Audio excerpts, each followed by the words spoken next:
What the hell happened to this country? Oh, you guys, I'm in a bad mood, I'm not gonna lie. I mean, I'm in a better mood now that I'm sitting here talking to you guys. Get some of the agitation off my chest or whatever. But it's just one thing after another in this country. I don't know. It's some I enjoy chilling, but when I see all the problems that's going on in Canada and I feel like I'm powerless to do anything about it, it just bothers me. It does, it really does. Like I seen this, our PM Carney, he just announced that there's going to be some defense measures over the next 10 years. He wants an extra 110,000 workers. Doesn't list off what jobs they're going to be. Doesn't really get into any details about what's going on with this defense project. Doesn't really talk about anything. Everything's vague, but it's a defense plan. Basically, only a few people know about it. It's a need to know thing, but yet they put it on the news anyway. And maybe I don't need to know every single detail there is, but it just bothers me. You know what I mean? Whenever I read the article, the first thing I thought to myself is it should have just said nothing but drones, drones, drones. Drones is the future of warfare in Canada or wherever it is, and that's what he should have talked about. He should have talked about building drones in Canada, and building flying drones in Canada, but instead they just talk about this, that, and the other thing. And there's only maybe one or two companies in Canada that actually do manufacture drones. And you know what they are? They're for like a circus. They're for like a circus. They're just light drones. Like they have little lights on them, and they don't even really stick together and make like they don't make big animals or anything like that. Like the ones in China. Basically, their drones, they can make various things in the air. We can't even do that. We can't do that, let alone the military drones. When we look at what's going on in certain places around the world, it's total drone warfare. That's what we need here in Canada. Is we need manufacturing, but nobody wants to manufacture anything in Canada because everybody's scared. Everybody's a little baby la la. Everybody's scared of getting canceled. Everybody's scared of not being liked. Everybody's scared of the older generation writing a nasty letter about them and getting them fired and losing their pensions and all that kind of stuff. And everybody in Canada is just walking on eggshells like they're so terrified. I hear a little dog there crying outside. He can hear me. I don't know if you guys can hear that. Anyway, a little dog around the corner crying. He's crying with the rest of the Canadians in here. What's up, people in the chat? How you doing? Welcome to my stream. I'm in a bad mood because I just seen a news article talking about Canada's defense budget increase, and they never mentioned anything at all about technology. Really, they didn't really mention anything at all. It just bothers me how they can post something on the news but be vague about it. Same thing with the Tumbler Ridge incident. Nobody wants to talk about sexuality. Nobody wants to talk about race. Nobody wants to talk about ethnicity. Nobody wants to talk about mental health problems. They'll be like, oh, mental health is a sensitive thing, so let's not talk about it. Well, aren't you supposed to talk about mental health issues if you got problems? You know what I mean? They say I'll talk with a professional, but if you talk with a professional about your mental health problems in Canada, they'll just write a nasty letter saying that you're a terrible person and you can't work and this and that, and then they'll just invite a bunch of immigrants, and then you'll be stuck on welfare. There's no. The only real fix around Canada, the only way to save Canada, and I'm being 100% honest with you guys, is families and friends working as a team. If families and friends don't work as a team in Canada, Canada's cooked. And I'm going to tell you why. Because other races and ethnicities and all that do come into Canada, and they don't have all these family issues and community drama. They don't have that issues.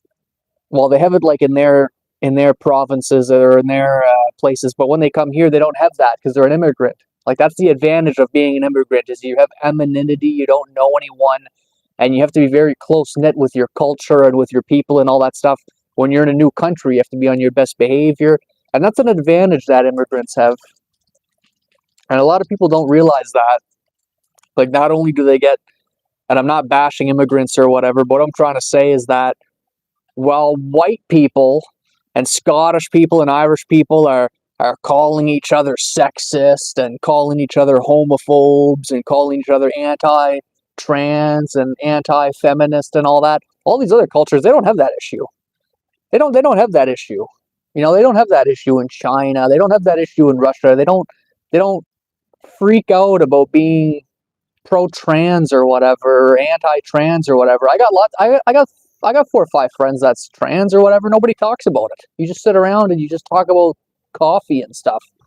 But on the news, it's all hyped up. It's all hyped up, you know, and it's tearing apart the culture. It's left versus right. It's blue versus red. It's conservative versus liberal. And then they say, oh, we got to make bipartisan deals. But the only bipartisan deals people ever really do is like the Emergencies Act inquiry, where the conservatives and the liberals shut down truckers' bank accounts. That's the only time people get along real good around here, is to basically go after another group of people. For Canada saying that it's inclusive with immigrants, they do the exact opposite and they go after a group of people. You ever notice that?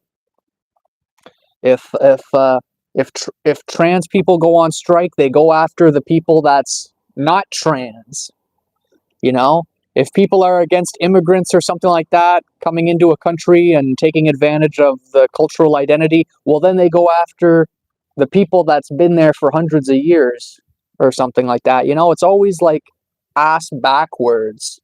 It's always like what you would least expect. It's almost like you're destined to be betrayed in Canada.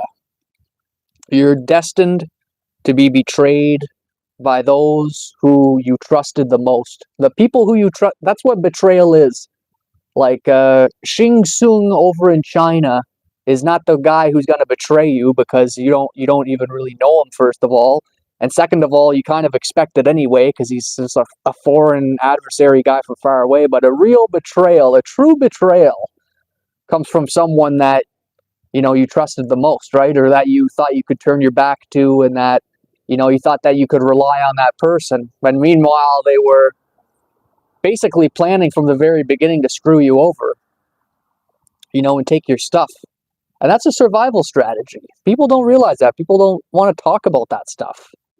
You know, in the animal kingdom, there's like wild birds and stuff like that, that basically they would have to fly back and forth to their nest every couple of minutes, you know, just in case they got screwed over by like a rival bird. You know, you never know if a bird's going to knock over your egg nest or screw up your nest or whatever the case may be, you know, so you always had to be vigilant. And then you think, oh, as a person, oh, I don't have to worry about that. You know, I don't have to worry about that in a small town or in a big city or anything like that. But you do. You do. And I'm going to be the one to warn you guys.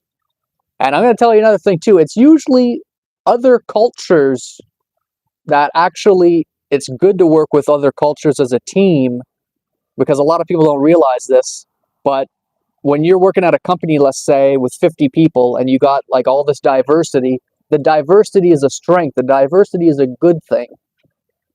And that was a good thing like in Canada, but only up to a certain extent. You know, you don't want to be too friendly or whatever at the same time too, because then you look like really you're hiding something. If someone in your life is like ultra friendly with you, and they're so nice to you, and they're so happy to see you like 24/7, well, that's a little suspicious, right? I mean, that's a little bit like, let's be honest, too good to be true here. Especially coming from like, you know, like the Joneses down the street, let's say, or whatever, you know. But what I'm trying to say is that you kind of find friendships in this dynamics of new cultures and things like that. And whenever I used to eat food with like black people, say for example, you know, it was nice, it was enjoyable, and different cultures would come to me with their problems, and they would say, you know, this person's picking on me, that person's picking on me, what do I do? And I would tell them like what's normal or whatever. Like this one scenario, for example, there was this younger guy who's like 19 years old, and he was a laborer, and he was being protected by a bunch of like human resources older women, right, at this job. Had this black guy, I forget his name, I think his name is Kamar. he moved here from Cuba, and he tells me, he's like, Dave, man, I can't lose this job. You know what I mean? If I do, they'll send me back to Cuba. And he's like, Dave, man, I grew up so poor and living in a hut. You know, I used to cook my food in the sand, you know, and stuff like that. Like, what do I do about this young guy named Yannick anyway, who keeps on bullying me? Because this guy's a little shit disturber. Like, he was trying to get Kamar fired, right? And if Kamar gets fired, well, then he loses his job, he loses his status, he has to go back to where he's from or whatever. So this guy's working his ass off. This black guy has to work his ass off, not only to please this younger fella who's trying to get him fired, but he has to please the ladies. And this guy just had like 2 kids. He had 2 baby twins or whatever. And he was like crying to me at church, you know, he had like tears in his eyes. And he's like, what do I do? You know, like, but people don't realize in Canada, not everybody is friendly. You know, not everybody is friendly. And people think, well, maybe it's the immigrants that's not friendly. It's got to be, you know, if the culture of Canada is changing, it must be the immigrants' fault, you know. But actually, really, whose fault it is people that's not getting raised right. People that's not getting raised right. That's the God honest truth, man. My generation has been spoiled pretty much since day one. You know, we had all the best video games, and there was some good families back in the 90s and 2000s who supported their children genuinely, and we can talk about what that means to support, you know, your family and stuff. But really, all that really means is confirmation of an individual person, help them to build a home or get land or whatever early. And if you really can't do that as a mother and a father, you're already a failure. Just to let you guys know, if there's any mothers or fathers in here listening, if you can't help your kid to get land and to help build a house, it means you're a failure right away. But the first thing, most important, is to confirm them as an individual, even though they're your kid, you know. And eventually they are going to grow up into adults, and they are going to know that you're trying to suppress them from becoming an adult. That's an old thing in Canada too, that a lot of Canadians, a lot of 80, 90-year-old Canadians, and here we go with the ageism and sexism and ageism and all that, but a lot of 80-year-olds treat their 40-year-old kids as if they're kids, as if the 40-year-olds are kids, and then a lot of 40-year-olds treat their 20-year-old kids as if they're kids. So then what happens after that is the 20-year-olds become 30, and they're still treated like kids, and nobody wants to be 30, 40, 50 years old and being treated like a kid. You know what I mean? But that's what it is. And then these adult children are bullying and giving immigrants like a hard time. But on top of that, since we accidentally invited too much immigrants, now we got a housing crisis. Now we got a rent crisis. Now we got an inflation crisis. Now we got I don't know what you would call, like, an environmental crisis with, like, say, for example, invasive species like bass killing salmon and heritage and stuff like that. Whose fault is that? You know, whose fault is that? You think that's little kids' faults or whatever? Or you think that's like 90-year-olds' faults who's like in the old folks' home or whatever? No. You know whose fault it is? It's the 60 and 50-year-olds of today. It's that demographic, because they're the ones who control the business, they're the ones who control the policy, they're the ones who's the highest age demographic for, like, votes or whatever, like the Liberal Party. They'll always vote Liberal because they know that their pensions and so forth will be protected, their dental, their whatever. I mean, look at Jagmeet Singh. All he did was give a few people dental, and now he got like $1 million a year pension, you know? And the Liberals completely control the post office, even though it's a waste of money. The Liberals completely control the schools, even though the kids are getting dumber, you know. If you can believe that, somehow we have all the most advanced technology the world has ever known, but yet we're getting dumber. If you say something bad about a school or whatever, you know, you might go to jail, or you might go to court, or you might get called defamation or whatever. They passed these weird cyberbullying laws where if you get caught bullying online, you can go to jail for life in Canada, whatever that means. And the list goes on to really just protect themselves and put more and more pressure on the 20, 30, and 40-year-olds of today. And then on top of that, to add insult to injury, they say, well, geez, why is there no like baby boom right now, if the economy's doing good and all that stuff or whatever. Like, oh yeah, how come the birth rate's going down? Well, can you imagine all the stuff going on in Canada, why the birth rate's going down, if you haven't guessed already? But immigrants, they don't see that problem. They don't have that problem. So what they do is they just and they're used to enduring hard times anyways. So what the immigrants do is they come here, they get a green card or whatever, they work, and what happens is then they can sponsor their friends and family to come in, and then their friends and family come in and work. But now, after they've done that 2 or 3 times, and they got invited by a private company to work in the first place, which screws over the current Canadians as it is, because the Canadians have to pay the private companies even more money to recruit people they don't even know. So, like nurses, for example, we went from paying nurses $30 an hour to $125 an hour, if you can believe that, for private companies. Nobody bats an eyelash at this, by the way. Just run the deficit. Who cares? Younger generation will pay for it once they get older. Screw them. And anyways, nobody bats an eyelash, just like it's normal. And then what takes place, like I was saying, is that once enough sponsors come in for working, what they all do is they buy a house together. So there'll be 10 people to put down like $20,000 to get a $250,000 house. And that's what they do. So they come here, they work for a couple months, they get like a green card status or fast track Canadian citizenship. And then what takes place after that is they invite more people, and by then they already have 10, 15 grand saved up already. So essentially, immigrant families can own a house with their families, in a big house too, like a farmhouse, like a 2,000 square foot house. And the baby boomers kids who own these houses, they're not pressured to sell, so they can afford to jack up the price an extra 100 grand.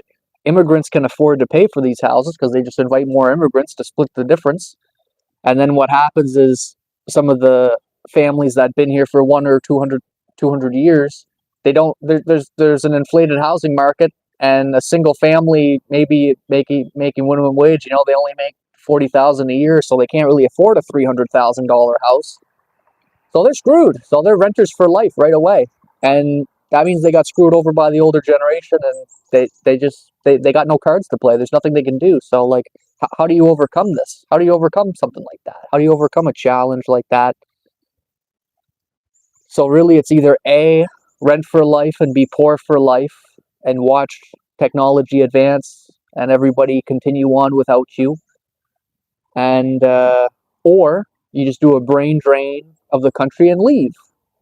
So now we're seeing an exodus in Canada where people that's been here for 100, 200, 300 years, they just leave, or they just go to the oil patch or whatever, and they sleep in a trailer, and they work 16 hours a day. That'd be another way to afford an old farmhouse or whatever.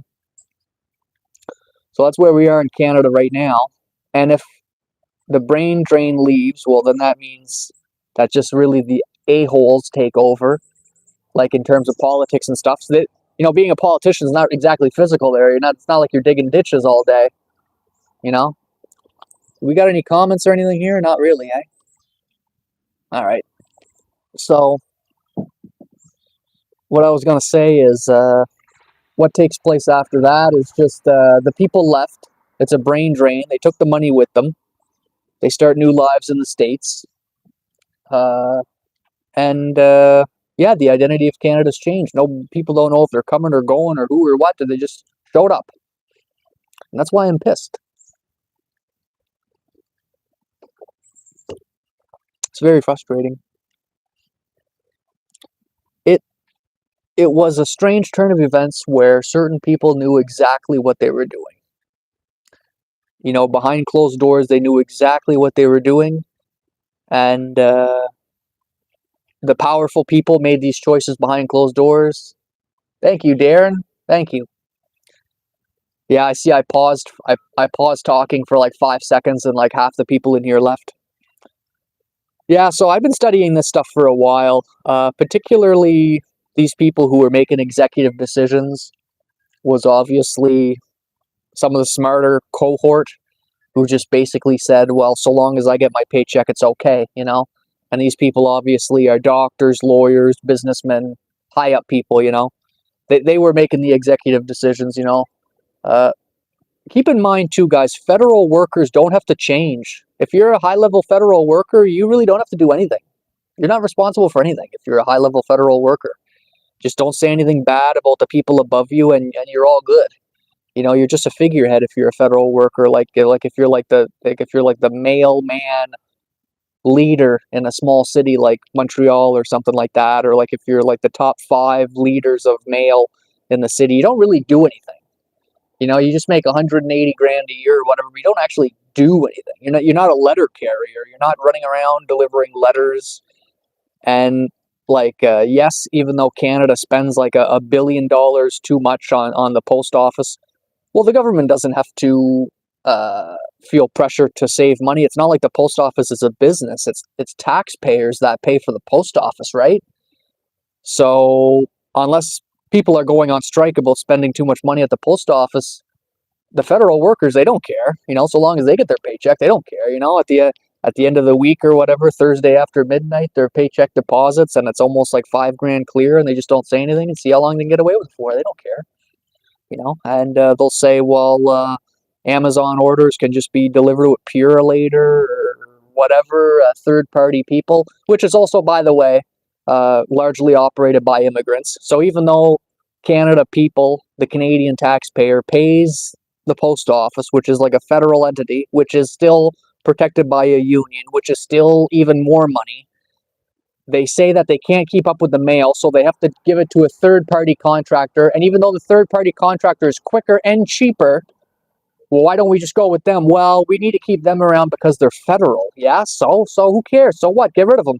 Well, they're protected by a union. Yeah, but they're slower. They're not as good. They're worse quality.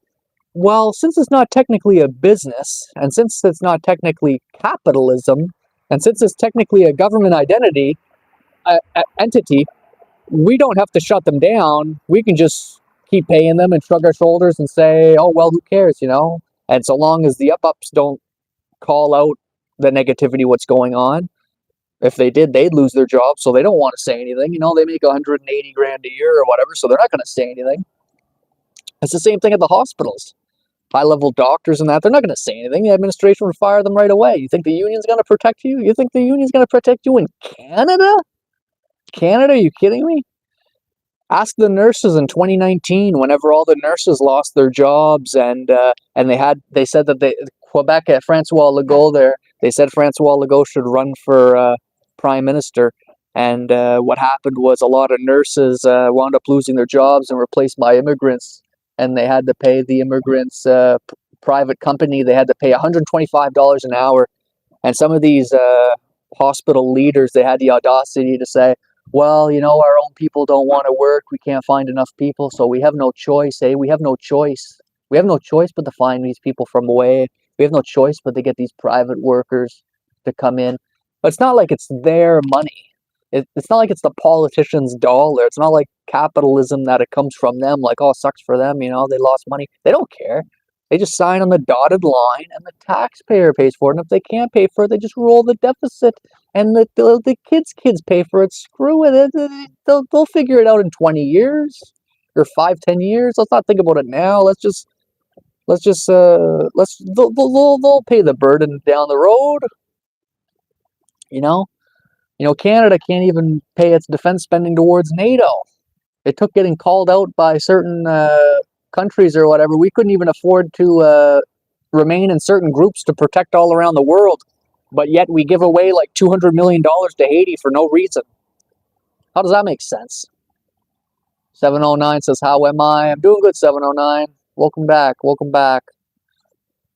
So this was just what really frustrates me, how is that nobody has the audacity, nobody has the guts to call out what's going on in Canada. Could it really be true? that like David Duffy is the only one who notices this crap around here? Seriously. Oh my God. And then you got people on welfare in Canada. It's like 75% of the population is on welfare, I feel like. You guys ever go for a drive at the first of the month on welfare day? You guys ever see the amount of traffic on welfare day? I see that the intelligence squad is on YouTube. Sometimes opinions should be kept to yourself. Okay. Oh, not everything I think is smart. Okay.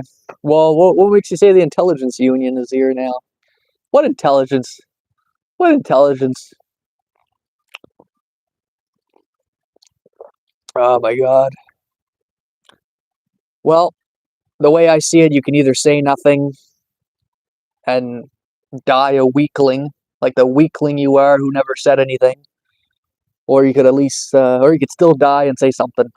So, I'm still gonna say something. Fuck it all. That's what I say. I don't care. I've been canceled so many times. It makes no difference. It makes no difference, honestly. What does cancel culture even mean in today's society, honestly? Cancel culture just means somebody writes a letter to you saying they don't like you, and then they just try and take away your mortgage or they try and take away your money, and that's pretty much it. That's all cancel culture is. You know? Cancel culture, they try cancel culture on Pierre Poilievre, they try it on Carney, they try it on you, they try it on me. They try it on everybody. They try it on everybody. You know? If you want to live your life being quiet with your nose down like a little slave and just doing what you're told and being scared of saying the wrong thing and being scared of stepping on somebody's toes and being scared of not being liked. Oh no, I'm not liked. Oh my God, imagine that, not being liked. Oh, so hard, so difficult. You know, 8.8 billion people on planet Earth. One person doesn't like me. Oh my goodness, that's so difficult. You know, quit being a coward. Quit being a Canadian coward and stand up for what you believe in. God, what am I, the only man left in this godforsaken country? Good God, man. So, you know something? I'm starting to think that the ladies got more cojones than a lot of these men here in Canada. I think I'm going to call some of these men out. I think the men are more, the men act like women. The men are acting like ladies. Ladies are acting like the men on you guys. Terrible. But I'm not falling for it. I'm not falling for that crap. I'm not falling for that crap at all.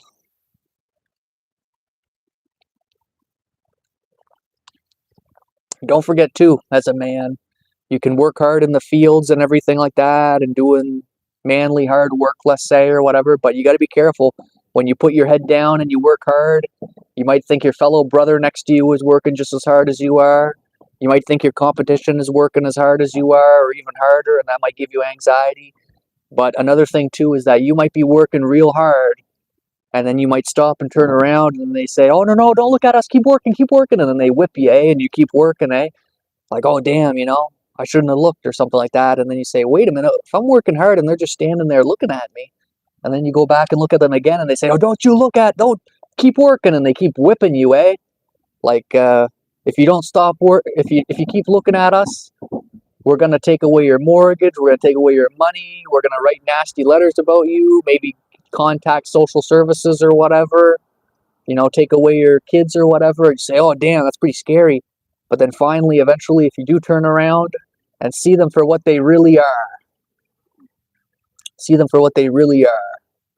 which is just their job is to stand there, and their job is to whip you, and their job is to watch you work while they do nothing. And that's your job. Your job is to be a slave.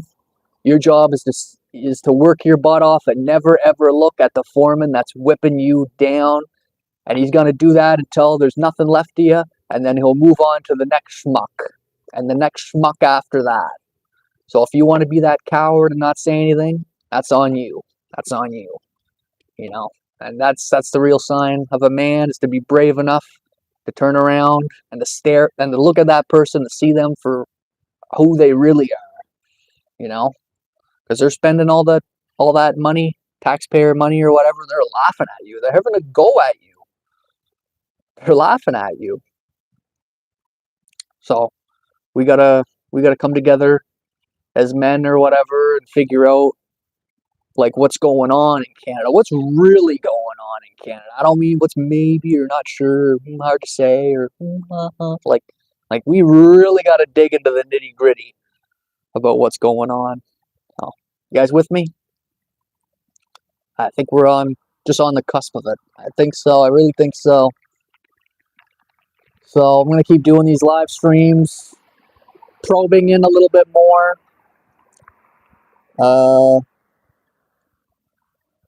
I mean, deeper dives. Read your guys' comments once in a while, and take it from there. I mean, if I fail, at least I tried.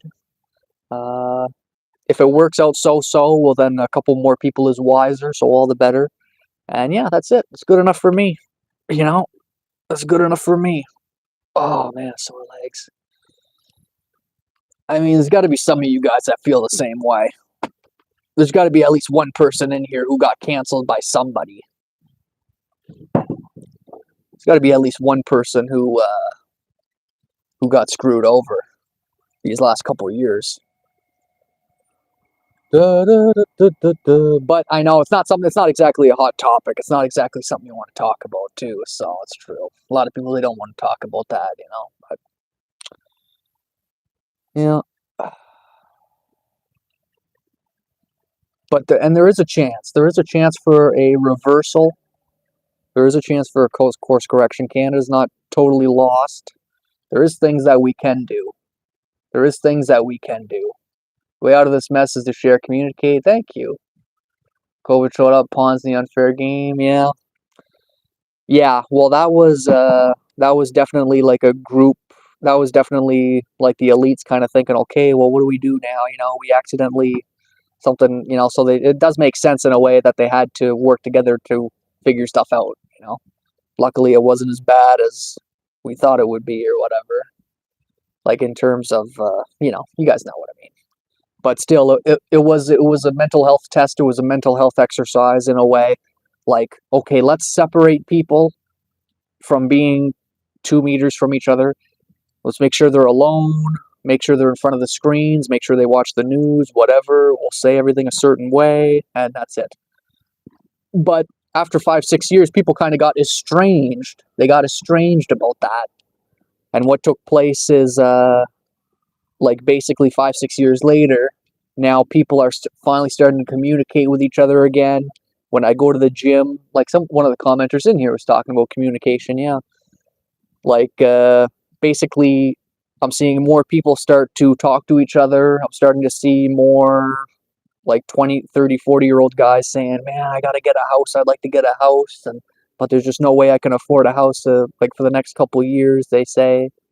And like they're just starting to communicate with their buddies about how they feel like that they got left behind here. But they're not really sure why. Like they don't understand why or what took place or whatever. Like they thought that they did everything right, which they kind of did. They you know, it's just that like people thought what they were doing was right, and it kind of was the right thing in a sense. But they just when you look at life in retrospect, you say, oh, okay, I should have done this, this, and this, you know. Is more or less what I'm saying. But whatever.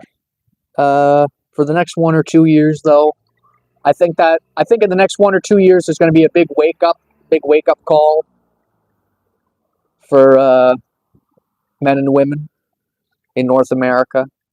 I think that you know, right now we're seeing a lot of protests about Iran and Palestine and Ukraine and all this kind of stuff in Canada or whatever. But how about a protest for, you know, Canadians? How about a protest for Americans? When was the last time you seen Americans protest because, you know, they were pissed that they got screwed over? Or when was the last time that you seen Canadians protest because Canadians got screwed over? You know what I mean? You know, this whole polite society thing where You know, we protest for other countries, but we don't stand up for ourselves. We don't speak up for ourselves. You know, do we expect other people to speak up for us? I suppose. You know, how is it we're so strong to protect others, but yet not protect ourselves? You know, how can you look after other people if you can't, you know, look after yourself? Right? Do you need someone else to look after you for you? You know, uh, not me. Not me. So anyway, I'm gonna header you guys. I hope you like this video. Hit the subscribe. Check out some of my stuff. Might go live tonight.